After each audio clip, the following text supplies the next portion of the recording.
孩子声声咳嗽，此起彼伏，咳到爸爸妈妈们心揪又心疼，忧心咳嗽加重，担心转成肺炎，总也无法彻底去根的咳嗽究竟怎么办？著名中医专家彭坚教授做客健康之路，细数小儿感冒咳嗽的来龙去脉，教您明明白白赶走老人又难缠的咳嗽。健康之路，敬请收看。您现在收看的是健康之路。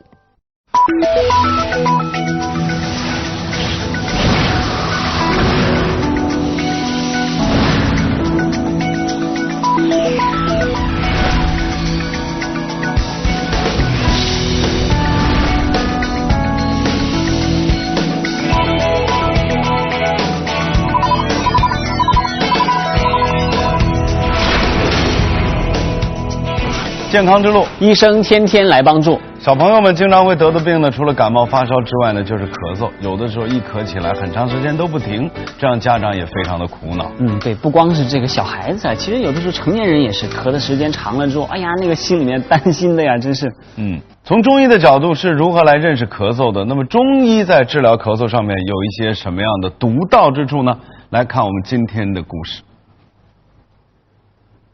乐乐感冒了，除了流鼻涕，这一声声的咳嗽听得爸爸妈妈真着急，赶紧带着乐乐上医院吧。呵，你看这医院人多的，都是看咳嗽的，一声声的咳嗽听得父母揪心呐。一到冬天的天冷的时候，他就反复的感冒，感冒了就咳嗽就喘，有时候能咳1个多月，就这么咳，夜里咳得挺厉害的，有痰。晚上特别厉害，尤其是半夜2、3点钟的时候，又咳的气儿上不来，得抱着睡。严重的时候咳嗽，有时候会吐。孩子现在我也都不知道眼泪能掉多少。久治不愈的小儿咳嗽困扰着爸爸妈妈，孩子为什么一感冒就容易咳嗽呢？老是咳嗽应该怎么办呢？今天我们节目当中说到的话题呢，其实也是广大的家长特别关心的一个话题，也是很多小朋友经常会有的这个毛病啊，感冒发烧，然后就咳嗽，有时候发烧都好了，咳嗽还很长时间都不好，这究竟是怎么回事呢？有没有办法可以来解除这个家长的心头的这样的一个疑惑呢？我们今天节目当中请到了著名中医湖南中医药大学的彭坚教授。彭医生您好。你好。刚才那片子里边妈妈就是让这孩子咳得太闹心了。怎么回事啊？咳那么长时间都不好。咳嗽也是一种人体免疫的反应，所以这是一种自然的反应，千万不要见咳止咳，那坏大事的。这是您讲的一个很重要的概念。昨天讲了，不要一发烧就退热。对，然后不要一见咳嗽就打抗生素。我们现在见到咳嗽就送医院打抗生素的，那多得不得了。那有家长很担心了，孩子一个是睡不好觉，再一个把嗓子咳坏了，将来说话的声音都不好听了。对，那因为他是受到风寒或者风热而来的，外面来的，还得把它赶出去。对，因为它的宣肺解表，中医叫做它这个病毒侵入的时候，先从鼻子，然后顺着这个呼吸道就到这个气管里面。对，所以它这个时候，它这个气道受到刺激，它要咳嗽，实际上是一个排毒的一个过程，不能够压制它。您今天又讲了新概念了。昨天讲发烧的时候，你说什么风热呀、风寒呀什么的。对。咳嗽也是分成风热和风寒的。对，天气变冷的时候，寒气很重，对，容易感受了寒气，容易得风寒。寒体的小孩容易得风寒。天气陡然变热的时候，衣食不周，没有周全，那么也容易得风热。活体的也是容易得风热。彭坚教授提到，寒体的孩子容易得风寒感冒，活体的孩子容易得风热感冒。在昨天的节目中，彭坚教授曾详细介绍了什么是寒体和活体。中医认为，孩子的体质有先天的区分，基本上分为寒体和活体2种。寒体的孩子特征是怕冷、脸色黄白、舌头淡、有薄胎、食欲不好、大便溏稀、精力不足。活体的孩子特征是爱出汗、怕热不怕冷、脸色、嘴唇、舌头红、大便干结、经常上火、嗓子痛、精力旺盛。根据这样的划分，彭坚教授才提出了体质不同，孩子的咳嗽原因不一样，表现也不一样。对，这两种不同的孩子的体质，他们这个咳嗽有什么不同的地方吗？你那个风寒之邪的时候，刚才讲的，一个观察气候，天气突然变冷的时候，容易出现。在小孩没有及时增添衣服，感冒着凉了。然后发烧、怕冷、流清鼻涕。流鼻涕。咳嗽的时候，虽然咳嗽，嗓子不疼。不疼。是。然后口不干。舌头呢伸出来还是淡的。然后咳嗽的痰的颜色不黄，然后舌头不红，这个寒体的小孩容易得。风热的这个咳嗽有些什么样的特点呢？天气突然变热，又是风热嘛。然后呢，一个就是也是没有及时换衣服啊这一类的，发烧不怕冷，如果发烧的时候他也不怕冷。然后就咳嗽，痰有一点黄呢，也粘稠，比较黄。嗓子有点疼，嗓子疼是非常重要的一个指征。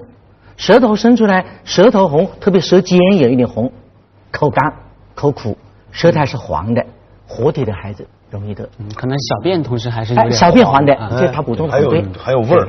对，小便是吧？小便黄，而且刚才还补充一点，活体的孩子那身上发出的味道是比较浓、比较臭，寒体的孩子清冷的，闻不到气味。这也是区别寒体活体的很重要的一个。我有一个问题，我不知道这个能不能回答。你比如说夏天的时候啊，有一些大城市里边，这个空气又潮湿又闷热。对然后呢，我们如果在户外待的时间久，小朋友穿小背心到处跑，突然间进到一些大商场、写字楼，他那个空调调的低啊，一下激着了，感冒了，咳嗽了，这属于寒还是热？不，他这种情况下人为的造成一种寒。如果是寒体的小孩，那就内外都有寒，属于寒体。如果是活体的小孩，往往叫寒包火，内热外寒。所以我们讲的其实有3种，寒体、活体或者寒包火的火这种情况。所以这3种情况都有的。所以特别是寒包火这一点很难的理解。因为我们家小孩，你说他是活体吗？他也是大便干结，有喉咙痛，你说他手冰冷的啦。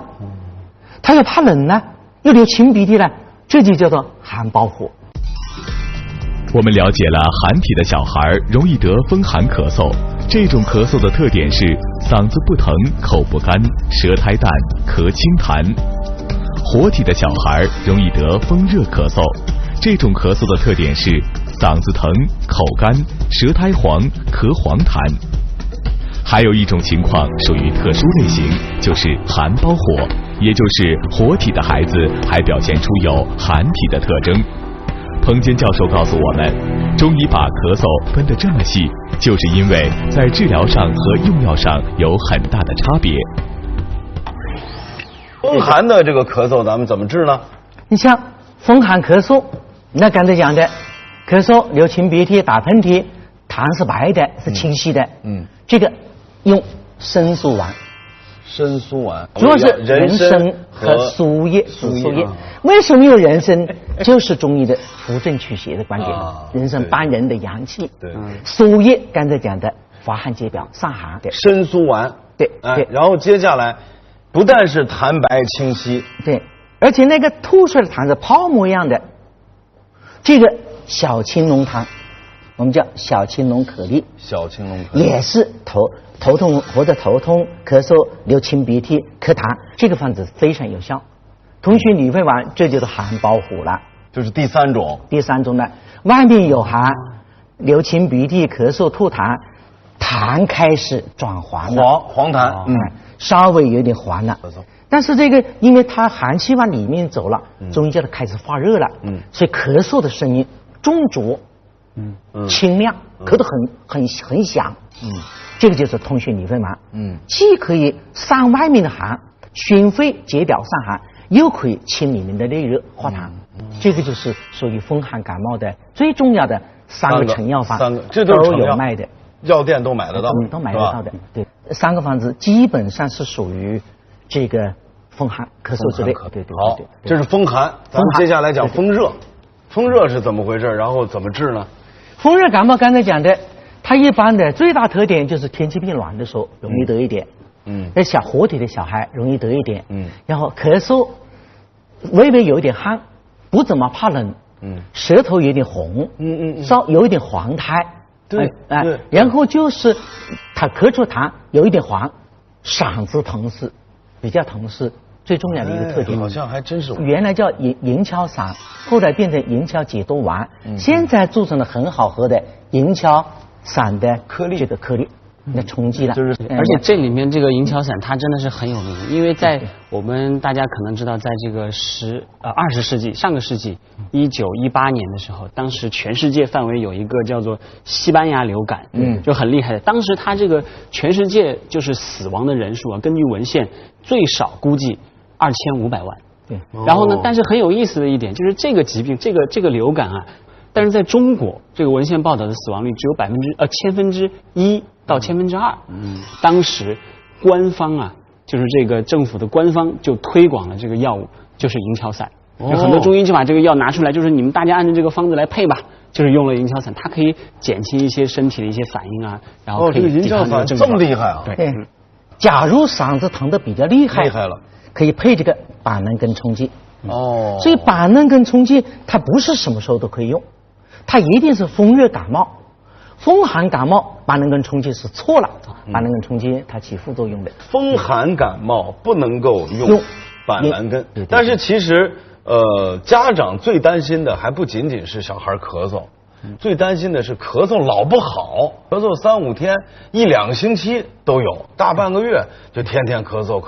有什么办法治这种久咳不愈的呢？我有一手方子叫观音应梦散。观音应梦散，主要的配伍是什么？主要配伍就简单的3到4味药。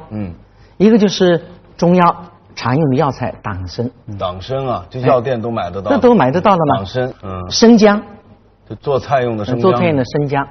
一个是蜂蜜，还有一个最近我加了一个东西叫柠檬。这个大家知道，好东西。谢谢柠檬。那么这个简单的3味药，它怎么可能治那个久咳不愈呢？对啊。这个关键问题我刚才讲的久咳不愈，一个是肺气虚了，咳久了，肺气虚了，所以咳久了，这人精神就不好了。所以党参在这里起一个补气的作用。生姜是干什么呢？干什么呢？散寒止咳止呕。蜂蜜呢，甘润的，润肺止咳。大概的用量是怎么回事？党参15克，生姜15克到30克，蜂蜜30克。为什么这里有一个波动呢？你要看你的小孩，他这个时候是寒气多一点，生姜多一点啊。你大便干结燥一点，你蜂蜜多一点，而且一定要一起煎煮。柠檬是干什么呢？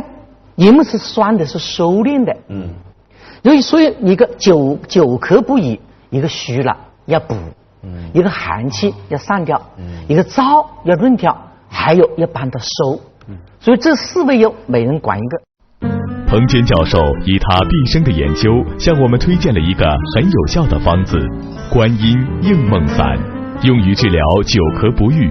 方子只有3味药：党参15克、生姜15克、蜂蜜30克，放在一起煎煮。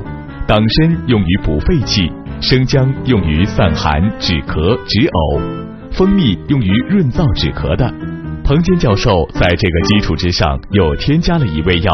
半个柠檬切片一起煮，柠檬起到收敛肺气的作用，每日吃2到3次，对于感冒后期的咳嗽十分有效。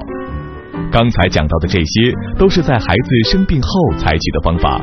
中医讲究治胃病，有没有什么方法方子可以预防风邪的入侵，不让孩子轻易感冒发烧和咳嗽呢？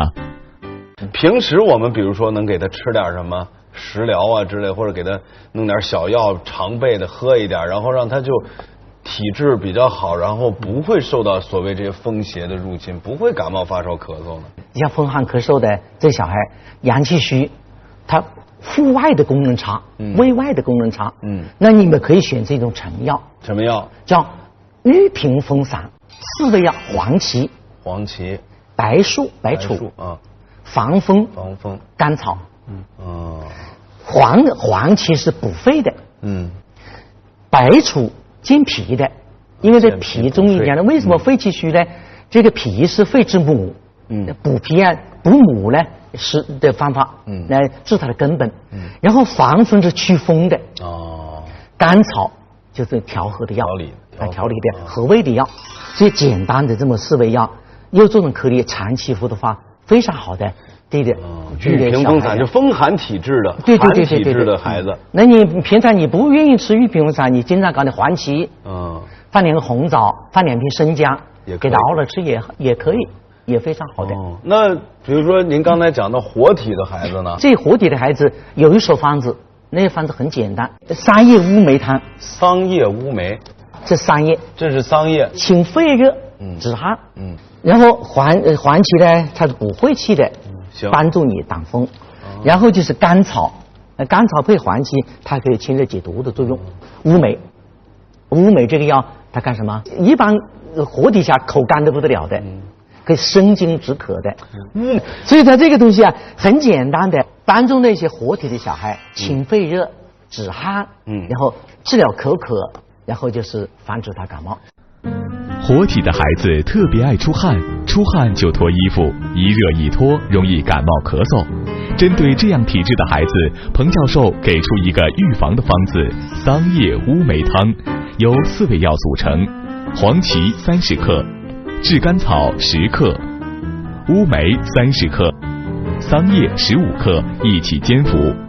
彭教授说，黄芪补肺气，帮助挡风。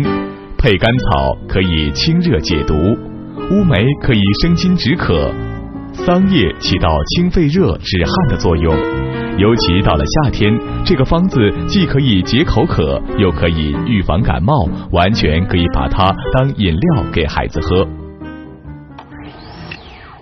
有没有一些办法能够防止小朋友上火的？其中很大的一个原因，大便闭结，大便干结。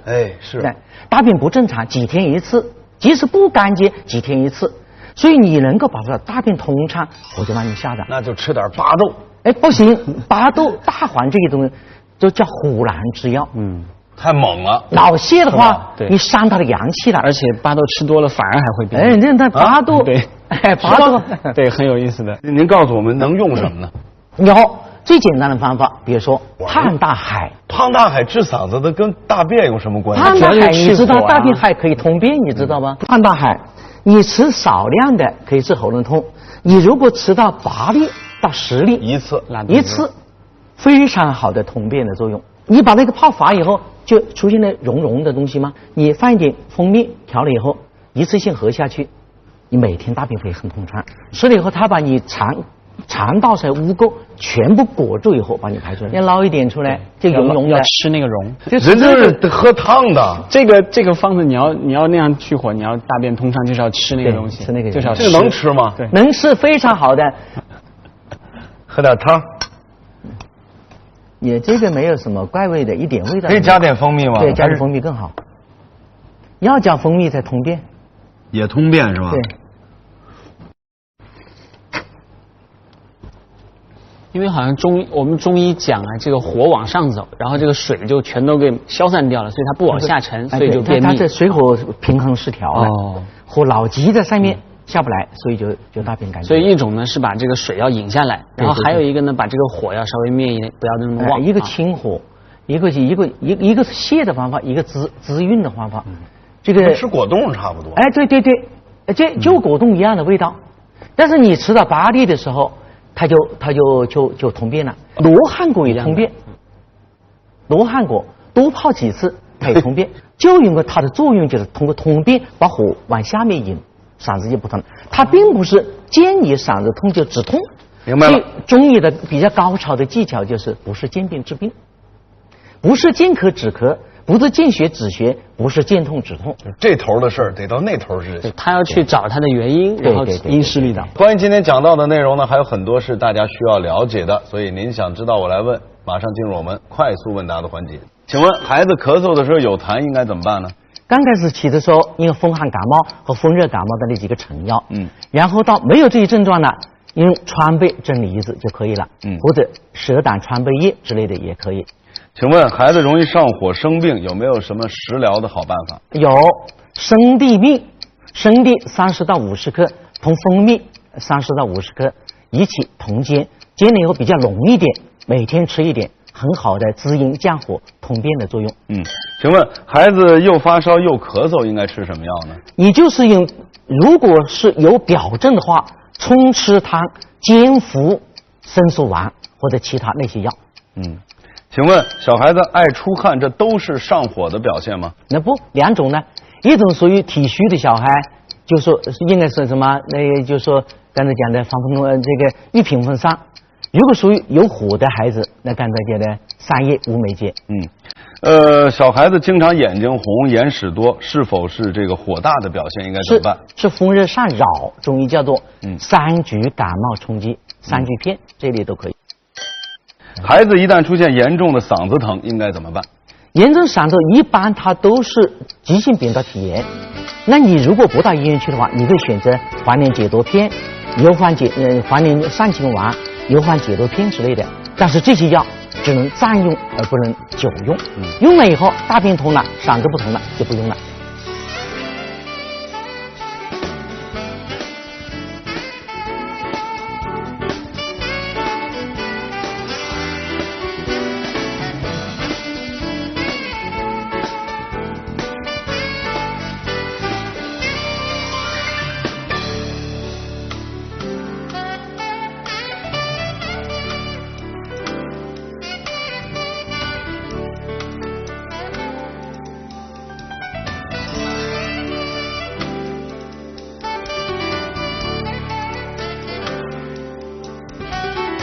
我们再次感谢彭医生来到我们的节目当中，给大家带来了那么多新鲜的知识。广告之后，请收看我们导师，朋友们再会。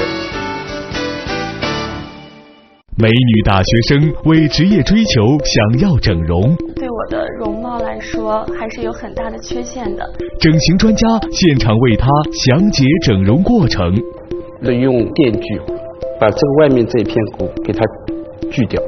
心理专家现场为他剖析整容背后的心理动因。这是一个自我形象认同的问题。美女小郭最终还会选择整形手术吗？敬请关注。